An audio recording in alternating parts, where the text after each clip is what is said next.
महान दानी ऋत्विक ध्वज के जीवन के सामने हमारा जीवन कुछ भी नहीं। आप हमें केवल पता बताएं। सच में सम्राट, आप एक महान त्यागी हैं, इसीलिए आपके गुणों ने आपका मार्ग पहले से ही तय कर रखा है। क्षमा करना देवी, हमें कोई मार्ग दिखाई नहीं दे रहा है। जिस स्थान से मार्ग बंद दिखे वही होगी आपकी दिशा। आज्ञा दीजिए सम्राट।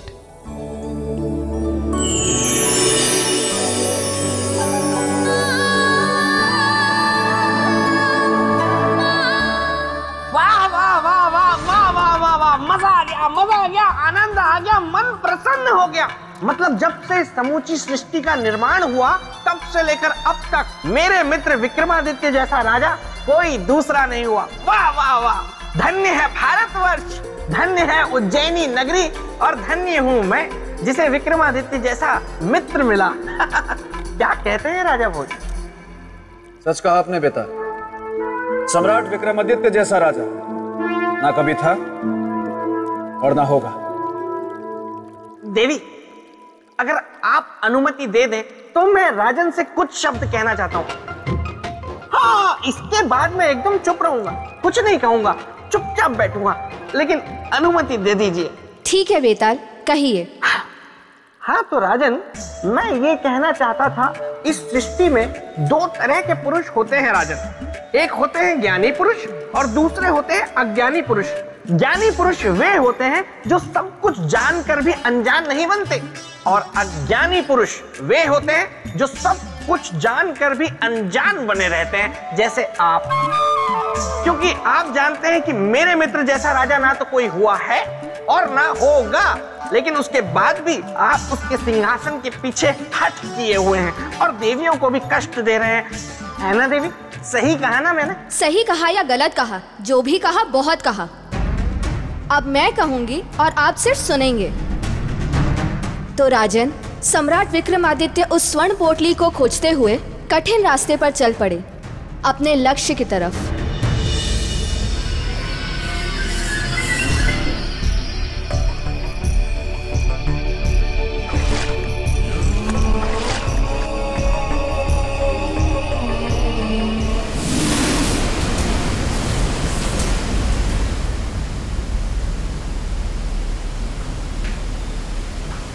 कहाँ जाए हम? जिस स्थान से मार्ग बंद दिखे वही होगी आपकी दिशा।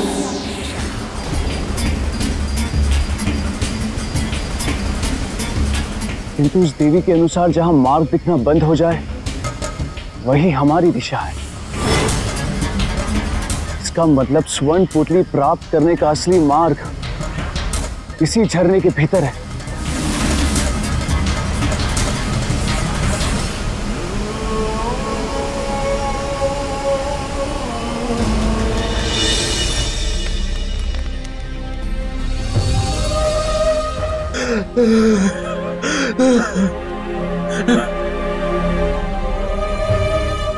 इसका जीवन समाप्त होने में केवल कुछ ही पल शेष हैं। नहीं बचा पाएंगे सम्राट विक्रमादित्य इसका जीवन। आपने सही कहा, अब तो स्वर्ण पोटली लाना असंभव है। उधर आकाश में सूर्य की आखिरी किरण डूबेगी तो इधर इसके जीवन की आखिरी किरण अस्त होगी।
और इस प्रकार सम्राट विक्रमादित्य स्वर्ण पोटली पाने में असफल रहे।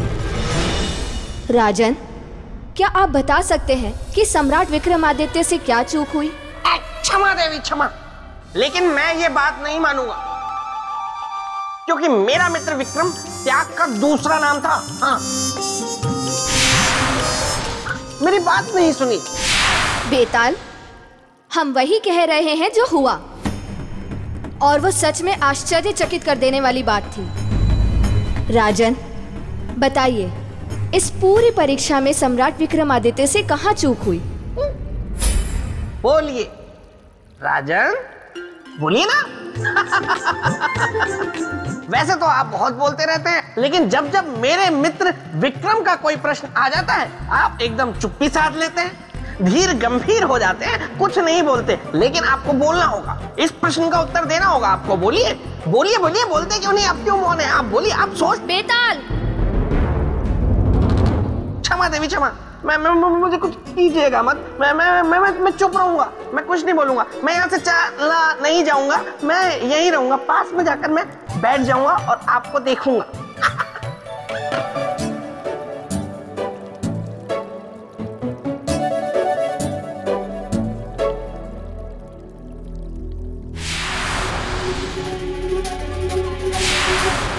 जवाब दीजिए राजन।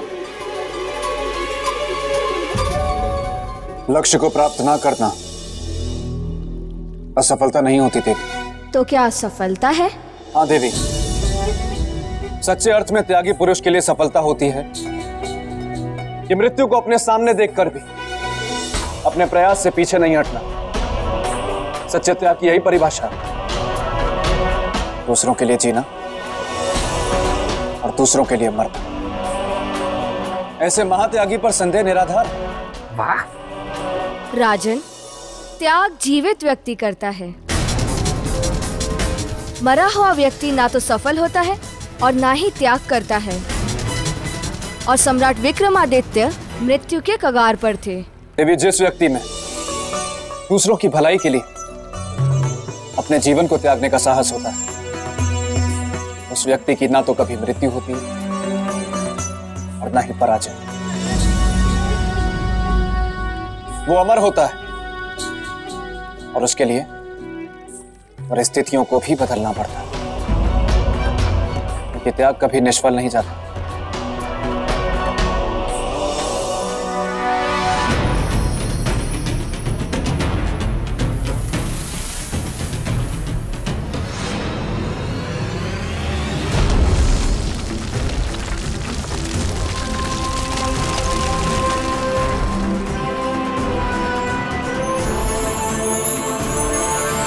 अब हमारा संकल्प पूरा हुआ,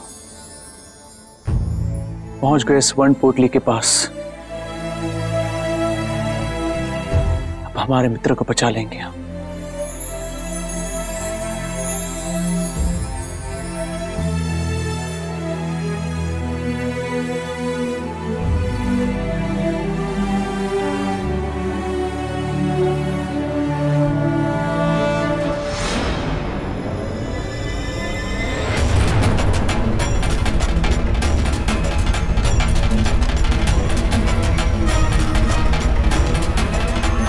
सम्राट विक्रमादित्य।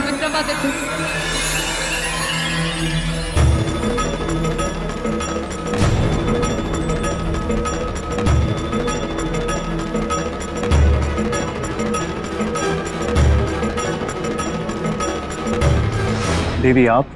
हाँ, मैं यक्षलोक की राजकुमारी यक्षिनी हूं। सम्राट, इस पोटली को वापस रख दीजिए, क्योंकि ये स्वर्ण पोटली इस स्वर्ण लोक का आधार है, और आधार के हटने का अर्थ है स्वर्ण लोक का अंत।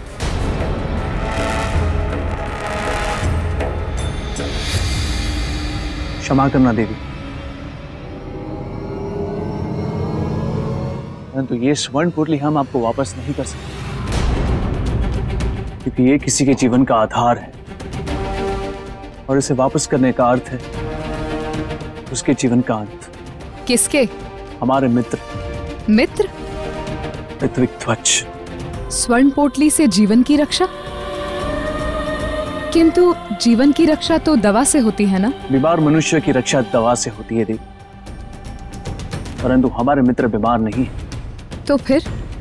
महादानी है वो, और इसीलिए हमारा इस स्वर्ण पोटली को उन तक पहुंचाना आवश्यक है।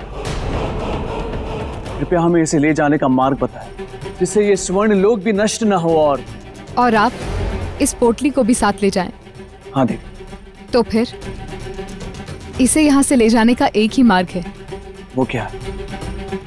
यदि आप अपना शीश काटकर इस स्वर्ण पोटली के स्थान पर रख दें।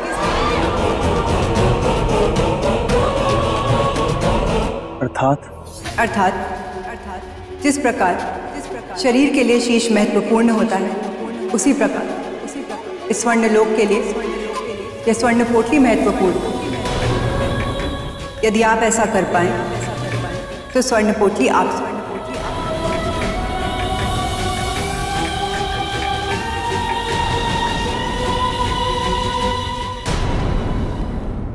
बताइए राजन, सम्राट विक्रमादित्य किस चीज का त्याग देंगे? अपने जीवन का या स्वर्ण पोटली का? राजन, प्रश्न बहुत उलझा हुआ है और आप बहुत सुलझे हुए मनुष्य हैं। इसीलिए कहता हूँ, क्यों उलझ रहे हैं इस प्रश्न उत्तर की पहेली में? छोड़ दीजिए सब। कह दीजिए देवी से कि मैं इस प्रश्न का उत्तर नहीं दूंगा, मैं जा रहा हूँ अपने राज्य, मुझे और भी बहुत कार्य है। सोचिए राजन, जब आप अपने राज दरबार में पहुंचेंगे तो वहां आपका कैसा भव्य स्वागत होगा। आप पर पुष्प वर्षा होगी, आपकी आरती उतारी जाएगी राजन, आरती। और फिर विरह गीत भी गाए जाएंगे, मंगल गीत गाए जाएंगे। राजा भोज पधारो राजा भोज, अखियां तरस गई दर्शन को। राजा भोज पधारो राजा भोज, अखियां तरस गई दर्शन को। क्षमा देवी क्षमा, मैं भावनाओं में बह गया, इसलिए ये कह गया। बेताल, अब अगर आप चाहते हैं कि आपकी आवाज हमेशा के लिए कौवे जैसी ना रहे तो आप एकदम शांत रहेंगे। जी देवी। तो राजन बताइए, सम्राट विक्रमादित्य किसका त्याग देंगे? जीवन का या स्वर्ण पोटली का? निश्चित रूप से उन्होंने अपना जीवन त्यागा होगा। इतने विश्वास से आप कैसे कह सकते हैं कि उन्होंने अपना जीवन ही त्यागा होगा? आपकी इस बात का आधार क्या है? निस्वार्थ त्याग, किसी और के जीवन को बचाने की उनकी इच्छा, धर्म और वचन को निभाने का संकल्प, और ये केवल वही कर सकता है जो जानता हो कि अमरता और मोक्ष केवल सच्चे त्याग से ही प्राप्त होता है। ठीक है देवी, हम स्वर्ण लोक की सुरक्षा के लिए और अपने मित्र ऋत्विक ध्वज के जीवन को बचाने के लिए अपने प्राणों का त्याग करने के लिए तैयार हैं।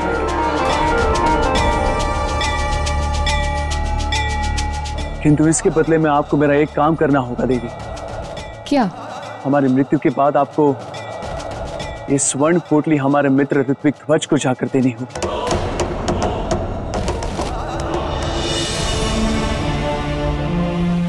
अवश्य।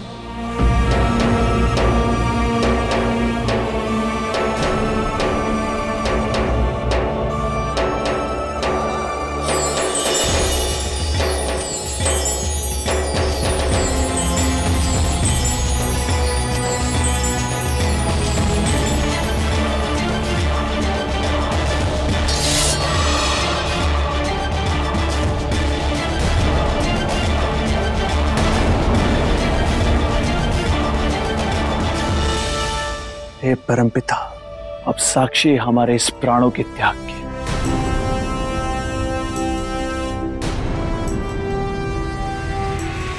ठहरिए राजन, ठहरिए राजन।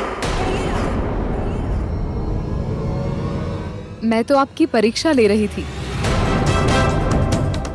और आप मेरी परीक्षा में सफल हुए। आप निसंदेह इस संसार के सबसे सर्वश्रेष्ठ और योग्य त्यागी हैं, इस स्वर्ण पोटली को धारण करने योग्य। लीजिए।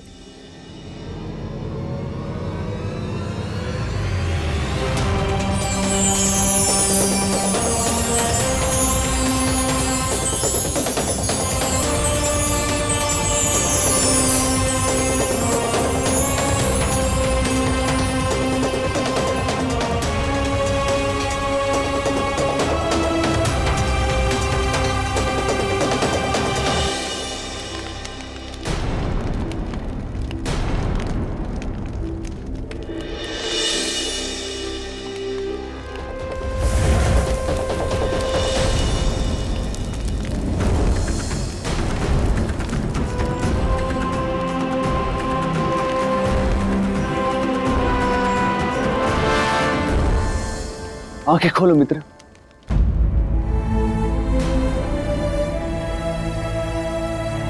मित्र, हमने आपको वचन दिया था कि हम अवश्य आएंगे।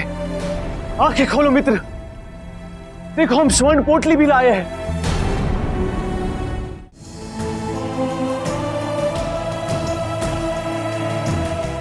देखिए मित्र, उठिए, आंखें खोलिए मित्र।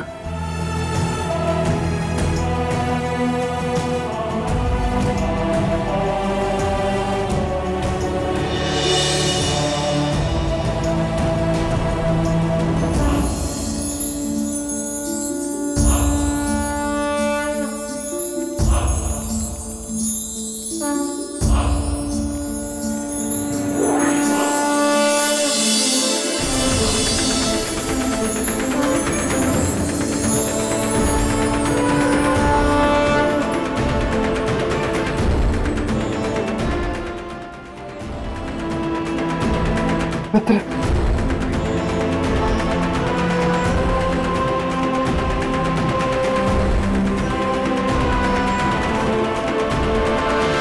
धन्यवाद मित्र, बहुत बहुत धन्यवाद। राजन, इस संसार में ना तो आपकी तरह कोई त्यागी है और ना ही भविष्य में होगा। जिस तरह देवों में देवेंद्र श्रेष्ठ हैं, उसी तरह नरों में आप नरेंद्र होंगे, अर्थात मनुष्य में इंद्र।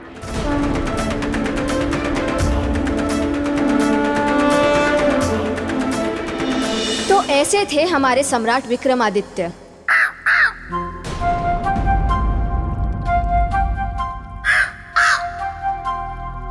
देवी, यदि आप उचित समझें तो बेताल को अपनी आवाज वापस कर दें। ये सही कह रहे हैं।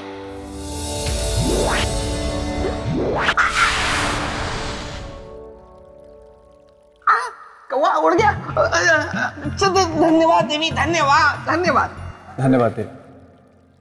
हाँ तो राजन, आपने सुना मेरे मित्र की महानता को, उनके त्याग को। ऐसे थे मेरे मित्र, उनके बारे में बहुत कुछ बातें।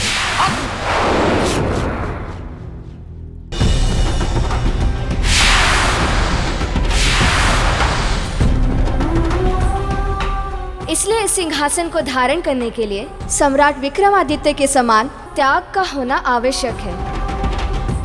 अब स्वयं को परखिए और बताइए, क्या आप में उनके समान त्याग का गुण है? देवी, स्वयं अपने गुणों का बखान तो मूर्ख करते हैं, बुद्धिमान नहीं। बुद्धिमान अपने गुणों को सिद्ध करते हैं अपने कर्मों से, अपनी बातों से नहीं।